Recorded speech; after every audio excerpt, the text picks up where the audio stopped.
اللہ کریم جو قرآن میں فرماتا ظل وجہہ مسودہ وہو کظیم، اس کا چہرہ بیٹی کی سن کے اللہ فرماتا ہے ہو جاتا، ظل ہو جاتا، وجہ اس کا چہرہ مسودہ کیا ہو جاتا، کل اور سیاہ، اور پھر وہ کظیم، اور وہ غصے میں بھر جاتا، اور وہ غصے میں، اور کیوں؟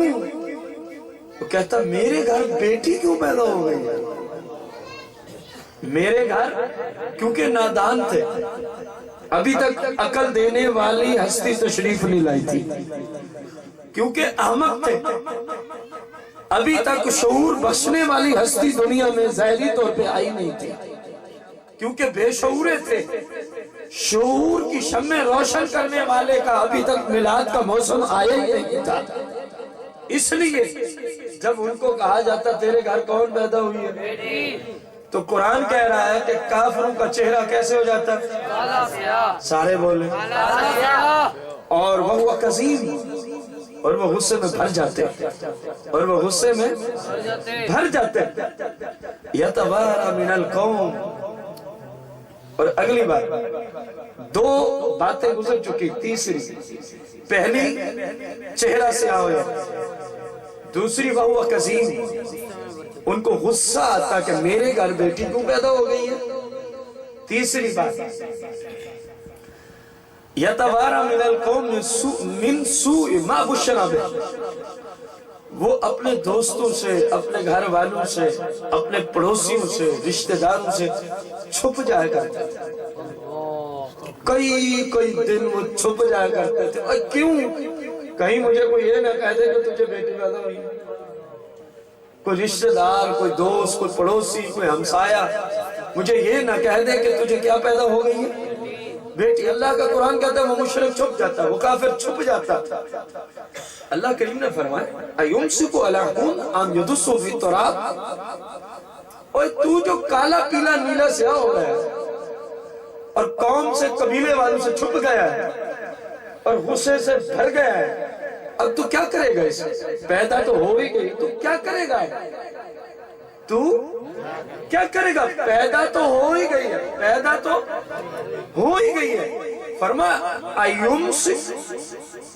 ایمسکہ علی ہون، کیا اب تو اس کو ذلت کے ساتھ رکھے گا اپنے گھر میں؟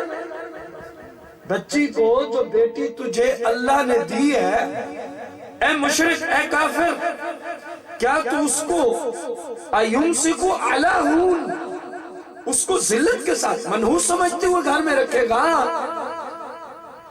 یا ام یدس فی التراب، یا گڑا کھود کے زندہ ہی اس کو تو دفن کر دے گا؟ کیا کرے گا تو؟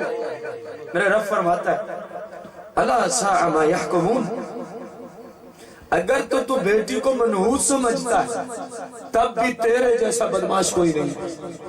الا ساء ما یحکمون، اگر تو بیٹی کو اپنے لیے باعث آر شرمندگی سمجھتا ہے تو تیرے جیسا ذلیل انسان ہی کوئی نہیں ہے۔ اگر تو بیٹی کو اپنے لیے باعث شرمندگی جانتا ہے تو تیرے جیسا احمق، بے وقوف اور گدھا انسان ہی کوئی نہیں ہے۔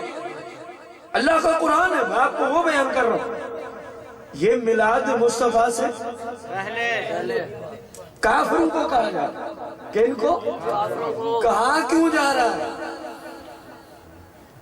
اب تک جو آپ کو سمجھ آئی ہو، کہاں کیوں جا رہا ہے؟ کیونکہ وہ بیٹی کی پیدائش پہ ناراض ہو جایا کرتے تھے۔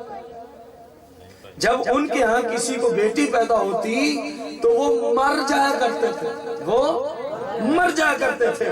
اللہ کریم فرماتا ہے اگر تو اس کو منحوس سمجھتے ہوئے ذلت کے ساتھ رکھے تب بھی تو خود منحوس اور ظالم ہے، یا اس کو زندہ ہی تو دفن کر دے تب بھی تو خود ظالم ہے۔ تیرے جیسا نادان اور کوئی نہیں ہو سکتا۔